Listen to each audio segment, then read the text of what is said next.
ಮತ್ತು ನಾನು ಒಂದು ಹೇಳ್ತೀನಿ ಇಲ್ಲೇ ಸ್ಪಷ್ಟವಾಗಿ, ಹಿಂದಿನೂ ಸತತವಾಗಿ ಬೆಳಗಾವಿ ಸಂಪರ್ಕ ಇಟ್ಕೊಂಡಿದ್ದೀನಿ, ಮುಂದಿನೂ ಇಟ್ಕೊಂಡಿದ್ದೀನಿ. ಮತ್ತು ಇವತ್ತು ಒಬ್ಬ ಲೋಕಸಭಾ ಕ್ಷೇತ್ರದ ಅಭ್ಯರ್ಥಿಯಾಗಿ ನಾನು ಬರುವಂಥ ದಿವಸಗಳಲ್ಲಿ ಇಲ್ಲೇ ಮನೆಯನ್ನು ಮಾಡ್ತೀನಿ, ಇಲ್ಲೇ ವಾಸವಾಗಿರ್ತೀನಿ. ಮತ್ತು ಒಬ್ಬ ಲೋಕಸಭಾ ಸದಸ್ಯರಾಗಿ ಏನೇನು ಕೆಲಸಗಳನ್ನು ಮಾಡಬೇಕು ಈ ಭಾಗದ ಅಭಿವೃದ್ಧಿಗೆ, ಯಾವ ರೀತಿ ದಿವಂಗತ ಸುರೇಶ್ ಅಂಗಡಿಯವರು, ನಮ್ಮ ಬೀಗ್ರವರು ಸುರೇಶ್ ಅಂಗಡಿಯವರು ಜಿಲ್ಲಾಧ್ಯಕ್ಷರಿದ್ದಾಗ ಅವತ್ತಿಂದ ನಮ್ಮ ಸಂಬಂಧ, ಮತ್ತು ಆ ಒಂದು ರೈಲ್ವೆ ಮಿನಿಸ್ಟರ್ ಆದಂಥ ಸಂದರ್ಭದಲ್ಲಿ ಯಾವ ರೀತಿ ಒಂದು ರೈಲ್ವೆ ಒಂದು ವ್ಯವಸ್ಥೆಯಲ್ಲಿ ಬದಲಾವಣೆ ತೊಗೊಂಬಂದರು, ಮತ್ತು ರೈಲ್ವೆ ಸುಧಾರಣೆಗೆ, ಈ ಭಾಗದ ಒಂದು ಅಭಿವೃದ್ಧಿಗೆ ಇಲ್ಲಿಂದ ಏನು ಕನೆಕ್ಟಿವಿಟಿ ಸಿಗಬೇಕಾಯಿತು ಆ ಎಲ್ಲ ಕನೆಕ್ಟಿವಿಟಿ ಸಿಗಲಿಕ್ಕೆ ಏನು ಮಾಡಬೇಕು ಅನ್ನುವಂಥದ್ದು ಪ್ರಯತ್ನ ಅವ್ರು ಮಾಡಿದರು. ಮತ್ತು ಪ್ರತಿ ಹಂತದಲ್ಲಿ ನನ್ನ ಜೊತೆ ಚರ್ಚೆಯನ್ನು ಮಾಡ್ತಿದ್ರು ಈ ಭಾಗದ ಅಭಿವೃದ್ಧಿಗೆ ಮತ್ತೊಂದು ಯಾವ ರೀತಿ ಮಾಡಬೇಕು ಅನ್ನುವಂಥದ್ದು. ಹೀಗಾಗಿ ಅವರ ಒಂದು ಸಾಧನೆಗಳು ಇವತ್ತು ನಮ್ಮ ಕಣ್ಣು ಮುಂದಿದೆ. ಶ್ರೀಮತಿ ಮಂಗಳಾ ಅಂಗಡಿಯವರು ಕೆಲವೇ ವರ್ಷಗಳ ಕಾಲ ಅವರು ಲೋಕಸಭಾ ಸದಸ್ಯರಾಗಿದ್ದರು.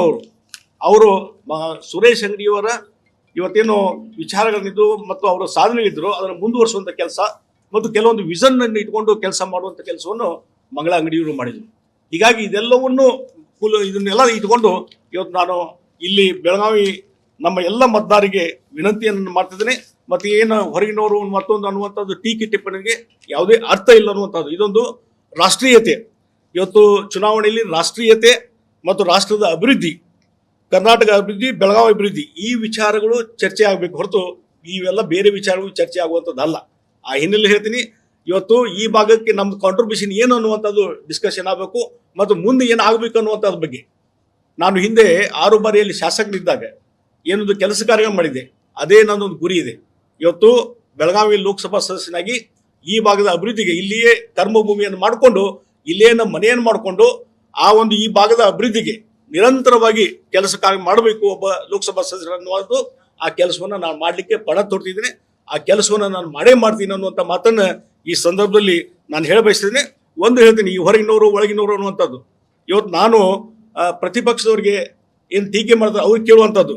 ಇವತ್ತು ಇತ್ತೀಚೆಗೆ ಅಜಯ್ ಮಾಕನ್ ಅನ್ನುವಂಥವ್ರು ದೆಹಲಿ ಮೂಲದವರು, ಅವ್ರನ್ನ ನಮ್ಮ ರಾಜ್ಯಸಭಾ ಸದಸ್ಯರು ಮಾಡಿದ್ರು ಕಾಂಗ್ರೆಸ್ ಪಾರ್ಟಿಯವರು. ಅದೇ ರೀತಿ ಇವತ್ತು ರಾಹುಲ್ ಗಾಂಧಿ ಅವ್ರು ಎಲ್ಲಿರ್ತಾರೆ, ಅವರು MP ಆಗಿದ್ದಲ್ಲಿ ಕೇರಳದಿಂದ ವಯನಾಡದಿಂದ MP ಆಗಿದ್ದಾರೆ. ಈ ಮತ್ತೊಂದು ಸಲ ಅಲ್ಲಿ ಸ್ಪರ್ಧೆ ಮಾಡ್ತಾ ಇದ್ದಾರೆ.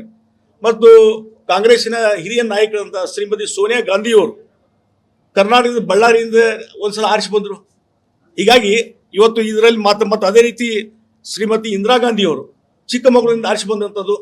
ಹೀಗಾಗಿ ಇದನ್ನೇನು ಕಂಪ್ಯಾರಿಸನ್ ಮಾಡ್ತೀನಿ ಅಂದರೆ, ಇವತ್ತು ಇಲ್ಲಿಯ ಭಾಗದ ಅಭಿವೃದ್ಧಿ ಭಾಳ ಮುಖ್ಯವಾದಂಥದ್ದು. ಯಾವ ರೀತಿ ನಾವು ಕಮಿಟೆಡ್ ಆಗಿ ಕೆಲಸ ಮಾಡ್ತೀವಿ ಅನ್ನುವಂಥದ್ದು, ಅದನ್ನು ಇಟ್ಕೊಂಡು ಇವತ್ತು ನಾವು ಕೆಲಸವನ್ನು ಮಾಡಬೇಕಾಗಿದೆ. ನ್ಯೂಸ್ ಫಸ್ಟ್, ನಿರ್ಭೀತಿಯಿಂದ ನಿಮ್ಮ ಪರವಾಗಿ.